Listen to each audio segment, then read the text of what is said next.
Imagine standing at a crossroads, two paths diverging before you, each winding into the unknown. The sun casts a warm glow, and a gentle breeze rustles the leaves overhead. You pause, taking a deep breath, contemplating which way to go. Thoughts swirl in your mind. Memories of the past, hopes for the future, the weight of expectations, and the allure of possibility. Is this decision truly yours to make, or was it determined long before you arrived at this juncture? The concept of free will touches the very core of our identity. It influences how we perceive ourselves, how we assign moral responsibility, and how we interact with the world around us. From the simplest choices, like what to eat for breakfast, to the most significant ones, like choosing a career or a life partner, the notion that we are the authors of our own lives is deeply ingrained. But do we genuinely have control over our choices, or are our actions the inevitable result of prior events, genetics, and environmental factors? Let's delve into the idea of determinism. Determinism is the philosophical theory that all events, including moral choices, are completely determined by previously existing causes. To visualize this, picture a line of dominoes set up meticulously on a grand scale. The fall of the first domino sets off a chain reaction, each one knocking over the next in a predictable sequence. In this analogy, each domino represents an event caused by the one before it, leading to an inevitable outcome. There is no randomness, no deviation, only a seamless progression of cause and effect. There are different shades and nuances of determinism that have been proposed over time. Causal determinism suggests that every event is necessitated by antecedent events and conditions together with the laws of nature. Imagine the universe as a vast, intricate clockwork, where everything ticks along according to fixed, unbreakable rules. Every movement of a planet, the formation of a star, even the firing of neurons in our brains, all follow the immutable laws of physics. Under this view, if one had complete knowledge of all the variables at play, one could, in theory, predict every future event. Biological determinism takes a more intimate approach, positing that our genetic makeup dictates our behavior and choices. According to this perspective, our DNA is like a script written at conception, outlining our potential, tendencies, and even our fate.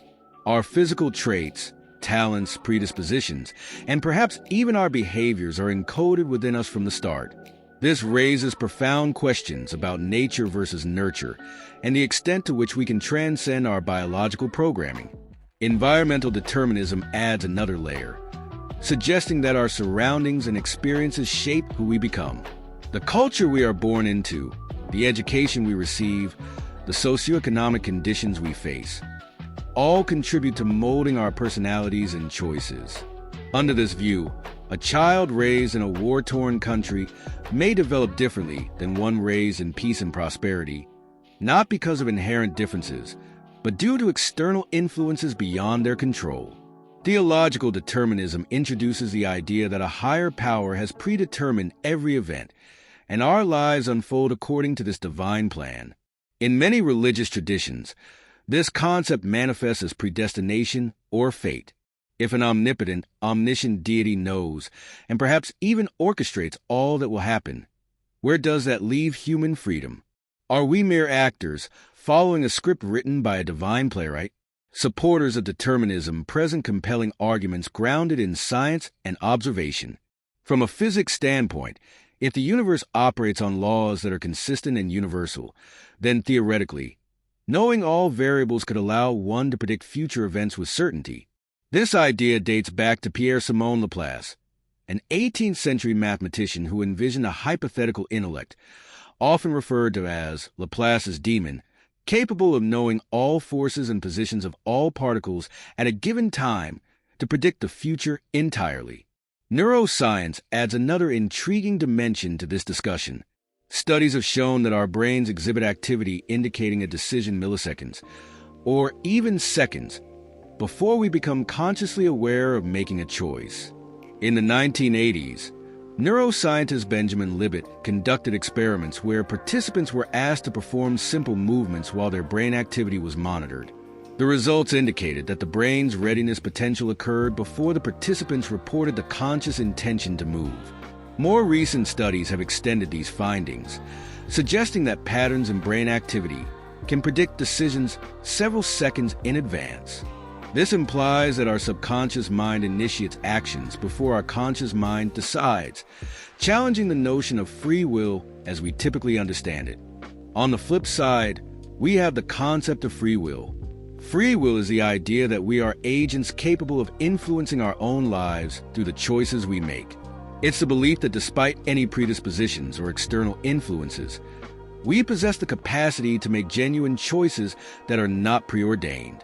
Libertarianism, in the philosophical sense, argues that free will is incompatible with determinism and that we do have genuine freedom to choose differently in identical situations.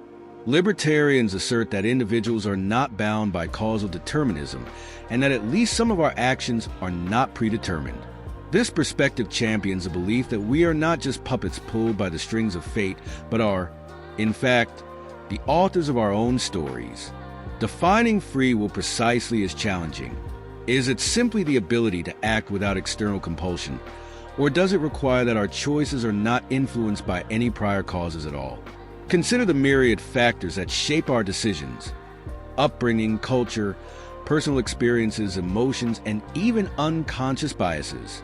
If these elements influence our choices, does that diminish our freedom? Some argue that free will requires the ability to have acted otherwise in exactly the same circumstances, a concept known as the principle of alternative possibilities. Advocates for free will often cite moral responsibility as a key argument. We hold people accountable for their actions because we believe they have the freedom to choose between right and wrong. Our legal systems are built upon this foundation, punishing those who commit crimes and exonerating those who act under duress or coercion. If determinism were true and our actions were preordained, it would challenge the very basis of justice and ethics. How can we praise virtue or condemn vice if individuals have no real control over their actions? Additionally, our subjective experience reinforces the notion of free will. We feel as though we are making choices, deliberating between options, and could have acted differently in any given situation. This introspective sense of agency is powerful and forms the basis of our self-perception. When you decide to pick up a book, call a friend, or pursue a dream, it feels like a personal choice, not an inevitable consequence of prior events. This brings us to compatibilism, a philosophical stance that seeks a middle ground.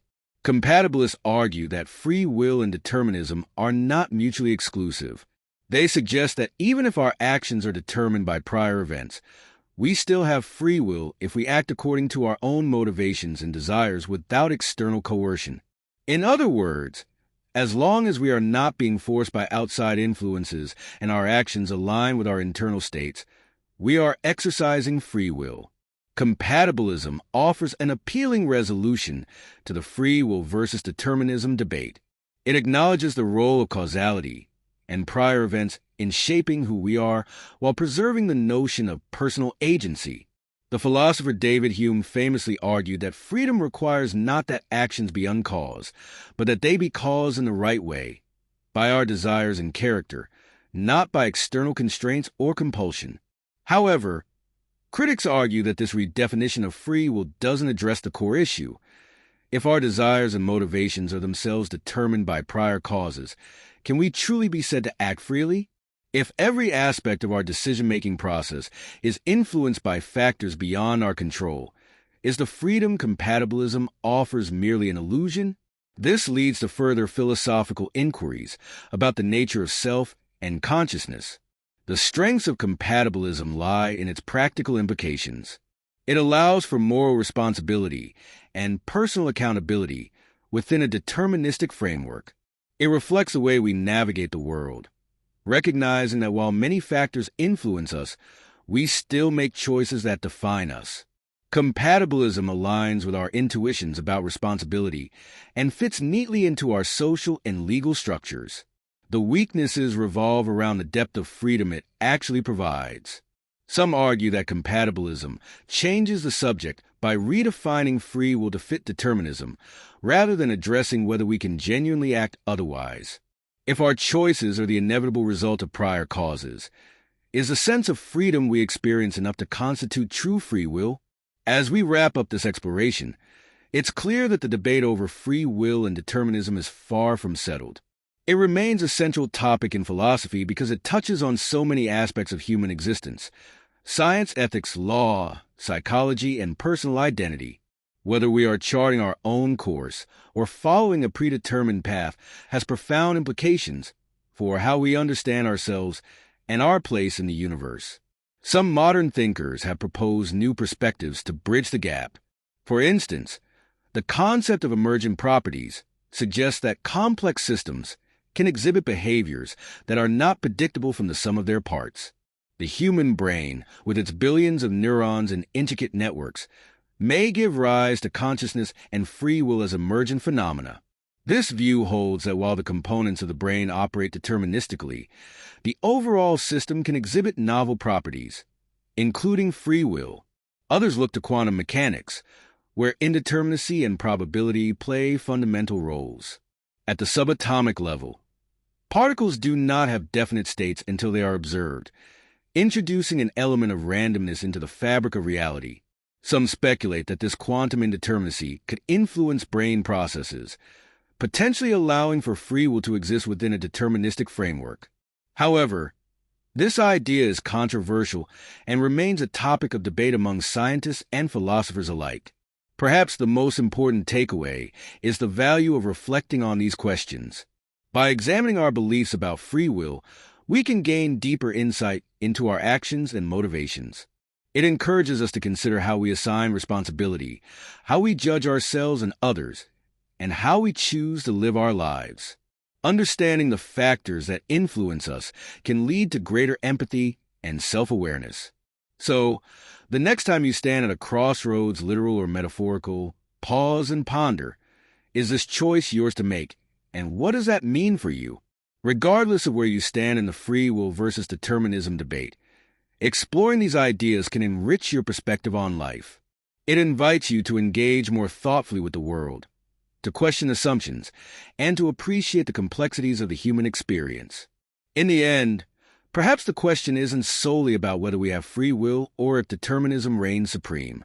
Maybe it's about embracing the journey of understanding ourselves and the forces that shape us, whether as architects of our own destinies or as participants in a grand cosmic design. Our exploration of these philosophical landscapes shapes who we are. And that journey, with all its questions and reflections, is a path worth walking. As we continue to explore this topic, it's worth considering how these ideas influence various aspects of society. For example, in the realm of psychology, understanding the balance between free will and determinism can impact how we approach mental health. If certain behaviors are heavily influenced by genetics or environment, therapeutic approaches might focus more on altering environments or managing biological factors. In education, acknowledging the role of determinism might lead to more personalized learning strategies that consider a student's background and innate abilities. Conversely, emphasizing free will could inspire educational models that encourage students to overcome obstacles and believe in their capacity to shape their futures. In the justice system, debates about free will and determinism influence discussions on criminal responsibility, rehabilitation, and punishment. If offenders are viewed as products of their circumstances, there may be a greater emphasis on rehabilitation and addressing societal factors that contribute to crime. Ultimately, the interplay between free will and determinism is not just a theoretical debate, but one with real-world implications. It challenges us to think deeply about accountability, compassion, and the human condition. Thank you for joining me on this exploration of one of philosophy's most enduring questions. Whether we have free will, are determined by prior causes, or exist somewhere in between, the quest to understand ourselves is a fundamental part of what makes us human. Keep questioning, keep exploring, and may your journey be filled with insight and discovery.